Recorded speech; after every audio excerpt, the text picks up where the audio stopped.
what other reactions are troubling you in inorganic so far? You have sent a question already now. Let's just quickly have a look at the question and realize you had sent a question earlier. Give me a second. I sent previously. So you've sent a question on organic there. Yes, sir. So you're having glycerol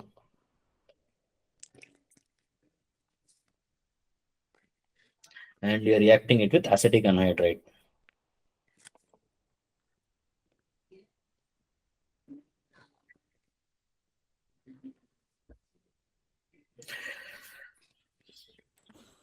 In the above reaction, molecular formula of glycerol increases by.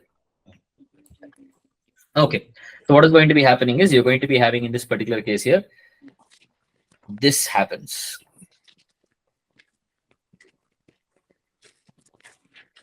This will get out as a molecule of acetic acid.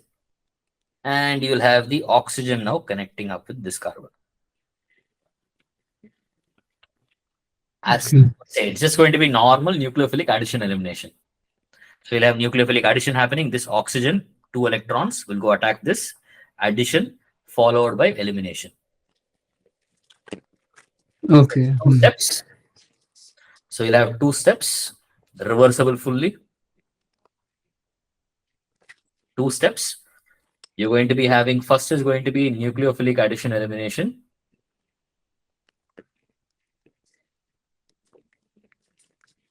Not 2 steps, sorry, 3 steps. My mistake. 3 steps here. First step is nucleophilic addition. Second step is going to be nucleophilic elimination. And third step is acid base. After all of these 3 steps, all reversible, you'll be getting product obtained here as something like this.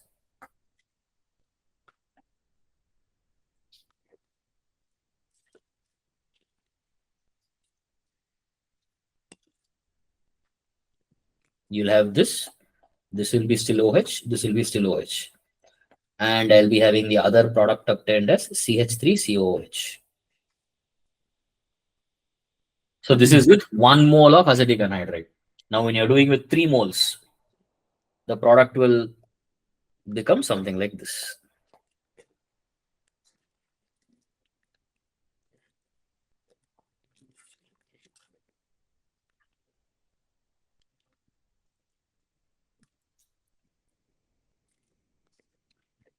So you will also be getting 3 moles of acetic acid as product obtained over there. All right. So what has happened over here? You will also be getting another thing, 3 moles of water also eliminated out. Moles of water? Water, sorry, acetic acid, nothing else. No water, sorry, my mistake. So you're going to be getting this is the product here. So what is the question going for over there? They're asking above reaction, molecular formula of glycerol increases by how much?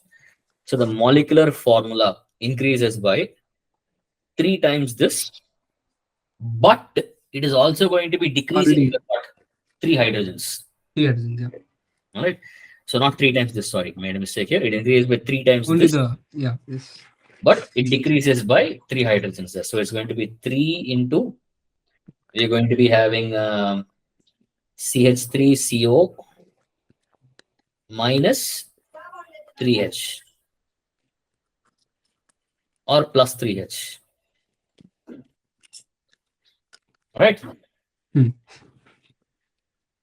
Increases by, sorry. Increases minus 3H. Yeah. C3H6. O3, yeah. So you're going to be having C3H6 So C6 and O3. C6. So it is C6H6O3. Which is which option, Ra? Delhi. Yeah, that's what's given. Okay, next up. Any other doubt? Yes, huh? So what's a transesterification reaction? Transesterification reaction.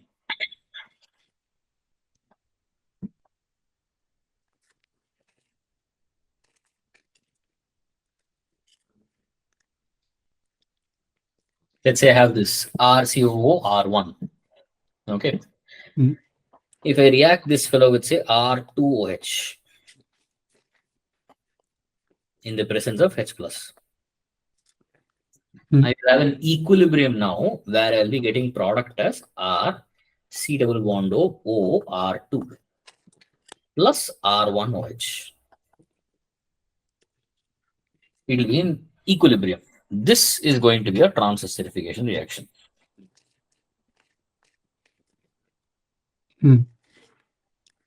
You understand the idea here? Okay. It Sir, is not going to be giving you any one product. It will be in equilibrium only.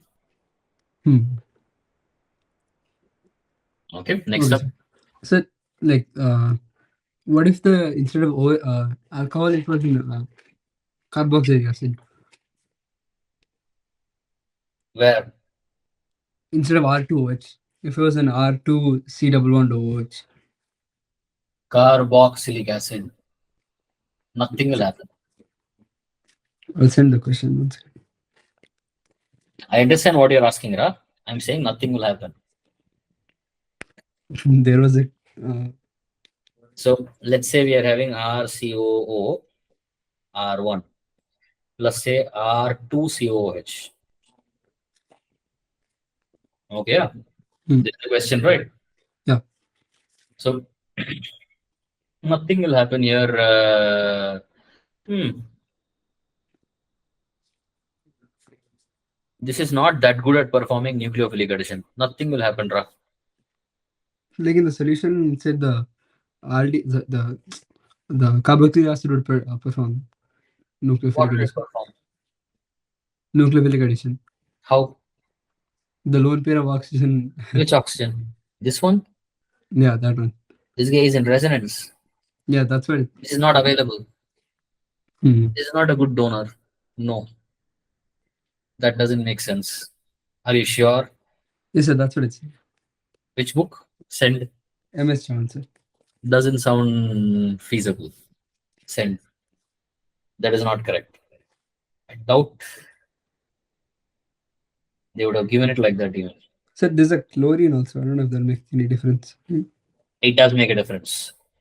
What is the substance given there? I'll send it.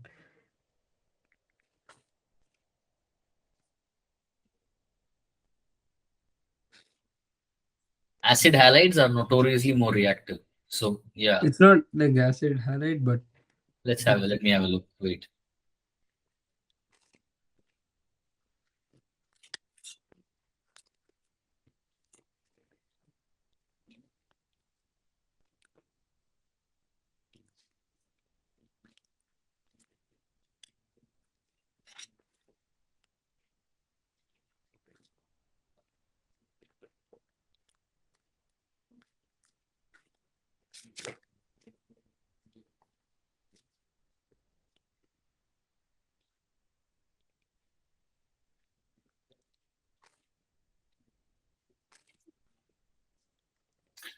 Ethyl 2-chloro 2-phenyl acetate. Okay, 1 more. The acetic acid. HCl 1.5 hours. Okay, that is why this shit is happening. Look at the conditions they have given here. Yeah. So yeah, this shit will not happen under normal conditions. If you're going to be putting it under dry HCl and heating, in that case, what you are literally doing is you're stripping this fellow first. So if you do this with dry HCl heat, what will this fellow become? This will become RCOH separately and an R dash or the R1OH. Basically. Then you are going to be having this mixture reacting with this. So no, this is not a meaningful transesterification. This is the more meaningful transesterification reaction. Under those observed conditions, anything can happen. Right? You are heating it with HCl gas, dry HCl for 1.5 hours. I'm not going to be even commenting about that reaction. Anything can happen. That is, everything can happen. This is a typical transesterification reaction, which is going to be very much possible when you're going to be having, an alcohol available in acidic medium tiny bit of acidic medium is sufficient, not that strongly acidic and all, but it is only with the alcohol, not with the acid. So Next, this will come in carboxylic acid chapter, or like which one? transesterification. Like we didn't learn it. That's why. It is something which you will be learning in carboxylic acids and derivatives. Okay. Next up, Mhm. it is reaction of ester, na? Yes, sir. Yeah. Ester में आएगा. Okay, sir. Next one.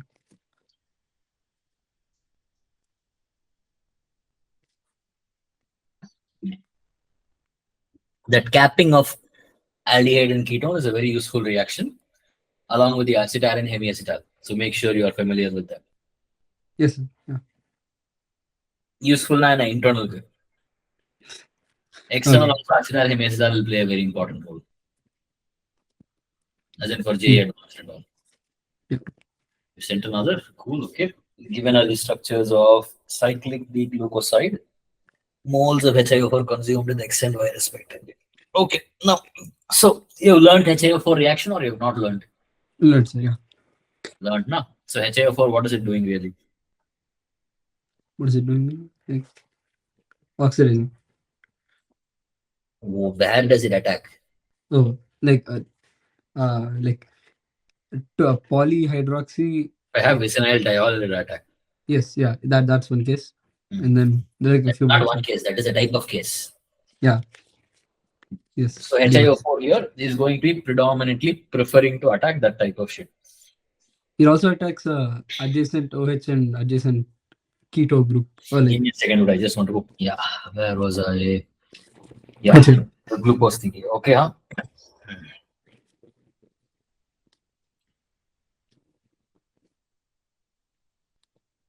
You cannot answer this one as of now. It is a far more complicated question than what you can answer at this stage.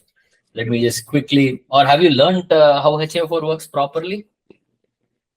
Not really, but he just gives a trick to just break the bond and then put two watches. Yeah, that is something which you can certainly do at this stage here. But with the compounds given there, how do you do that is the real question. Nah? Sir, I'm okay with the first one. Second one, I have a doubt regarding the between. There's a. Oh, wait. You should have had it out in the first one also. They're both the same. No, first one was fine. How was first one fine? There are only three places. Where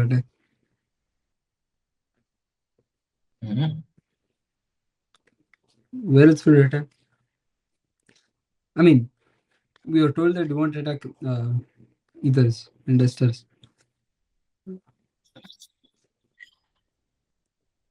I mean, read the question now. What is asked there? Oh, moles of moles of Which one are you talking about here? A or B or C? A, sir. A. Okay. So A, you are looking at how many moles of HiO4 are involved in the reaction there, correct? Yes, sir. Yeah. Okay. So what is your problem there now? So the second example, Y example, I was thinking that, okay, I thought it was an aldehyde group there. Okay, it's not aldehyde group on the top. Yep, it's not an aldehyde group on the top. Yeah, my bad. I thought that should also do a reaction with adjacent OH, but then no, that's. But if you undergo that fellow on a hydrolysis there, that will become an aldehyde group there.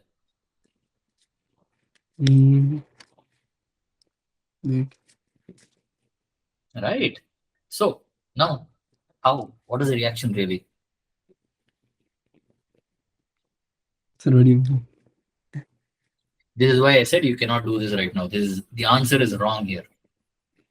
Okay, the answer is wrong here. Given answer is what here exactly? What is given here? First question, A option. A option. 2 is given, huh? 3 2 is given. 3 2 is given. Delhi 3 and 2 are given. Then that is not a problem. Now, what is the problem there for you then? No. I just now realized my mistake. I thought there's a keto. I thought it was a ketone group at the top, so I thought it should be 3, 3. Okay, Both the groups at the top are what really? They are acetals. Look at them again. Wow. They are acetals. Okay. Yeah. Yes. So they are not really going to be ketone or aldehydes. They are acetals basically. So acetals are not going to be reacting is the idea over here. You understand the idea here? Okay. Yeah. So the real question is about acetals. So the job here, why it is a little bit more complicated, why did I say it is not really in your reach right now, is because glucose is this actually.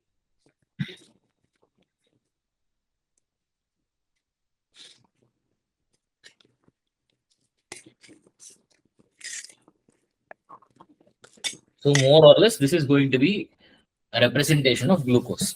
So when you're going to be having glucose being something like this over here, what happens over here is you're going to be having acetals and hemiacetals forming internally. That is, this fellow can form a hemiacetal here, or this bugger can form a hemiacetal with this also. So depending on which one is going to be, in this case here, they are showing for 3 of them. They are showing for 3 of them. This is also shown here. Forming hemiacetal with this guy is also shown there.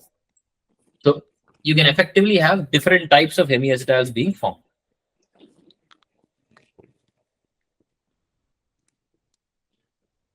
Now, when you're going to be having different acetals and different hemiacetals being formed, you're going to be having different systems being obtained over there. So here, the CHO here, they have formed a hemiacetal with the ROH from outside already, and with an internal one also. So you're going to be having hemiacetal already with this, and then finally it becomes an acetal. So it's a lot more complicated than what you think. Don't bother with this question for the time being. So for the time being, if you're looking at it to solve it, do it exactly the way you did. Don't care about the acetal or hemiacetal there. Acetal and hemiacetal are not going to be reacting. Keep them and proceed on. As simple as that. Yes, sir. Yeah. I sent the next one. Yes. Succinic acid.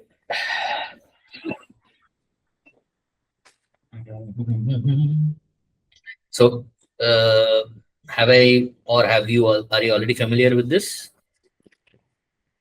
Like in nomenclature once. Yes. Do you know what this is? Oh. So, oxalic, malonic, succinic. Yeah. You're going to be having succinic acid being this guy. It's a dicarboxylic acid.